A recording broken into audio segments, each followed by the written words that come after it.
একজন মুসলমান সব সময় বিনয়ী হবেন, শান্তিপ্রিয় হবেন, শান্তশিষ্ট হবেন, ভদ্র হবেন, মার্জিত হবেন, ঝগড়া ফাসাদ করবেন না, গন্ডগোল, মারামারি এবং বিতর্ক বৎসা এগুলোকে পছন্দ করবেন না। এটা একজন ভালো মুমিনের গুণ।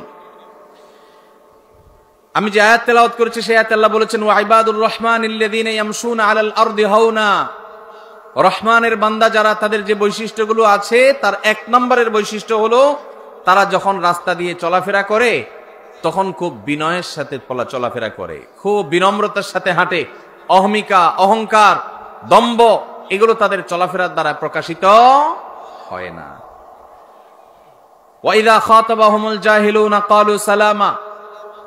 মূর্খ, অশিক্ষিত, ঝগড়াটে এবং খারাপ কিসিমের মানুষ যদি তাদের সাথে এসে বিতর্ক বাধায় দেয়, ঝগড়া লাগায় দেয়, তাদেরকে খোঁচায় দেয়, তারা তখন সালাম বলে, অর্থাৎ এড়ায় যায়, সেই ঝগড়ায় তারা মেতে উঠে না। আজ আমাদের দেশে দেখবেন, অনলাইনে কি অফলাইনে, চতুর্দিকে দেখবেন ঝগড়া ফাসাদ, গন্ডগোল, মারামারি, হানাহানি, কাটাকাটি, বিতর্ক বর্ষা, এগুলো আমাদের নিত্যনৈমিত্তিক ব্যাপার। লম্বা দাড়ি আছে তিনিও ঝগড়া করেন, যার দাড়ি নাই তিনিও ঝগড়া করেন। যিনি সাধারণ মানুষ, মুসলমান, তিনিও ঝগড়া করেন, এমনকি যিনি হুজুর তিনিও ঝগড়া করেন। নবী করিম সাল্লাল্লাহু আলাইহি সাল্লাম বলেছেন, ইন্না আবগাদার রিজালি ইনদাল্লাহি আল আলাদুল খাসিব। আল্লাহর কাছে সবচেয়ে অপ্রিয়, সবচেয়ে অপছন্দের মানুষ হলেন সে মানুষ যে মানুষ ঝগড়াটে স্বভাবের, কথায় কথায় ঝগড়া, কথায় কথায় গন্ডগোল, কথায় কথায় বিতর্ক বর্ষা, কারোর সাথে বর্ণনা, যেখানে যা একটা ভেজাল লাগায় দেয়। এই টাইপের লোক আমাদের সমাজে আছে না নাই?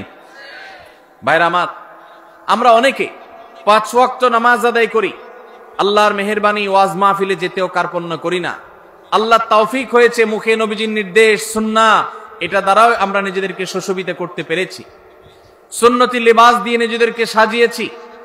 মাশাআল্লাহ, ইসলামের অনেক ভালো ভালো গুণ আছে, কিন্তু বাসায় বউয়ের সাথে ঝগড়া, দোকানে কর্মচারীর সাথে ঝগড়া, দোকানে কাস্টমারের সাথে ঝগড়া, কিনতে গেলে দোকানদারের সাথে ঝগড়া, রিক্সা উঠতে গেলে রিক্সাওয়ালার সাথে ঝগড়া, ভ্যানে চলতে গেলে ভ্যানওয়ালার সাথে ঝগড়া, কাউকে কাজের লোক নিলে তার সাথে ঝগড়া, কারোর অধীনে কাজ করতে গেলে তার সাথে ঝগড়া।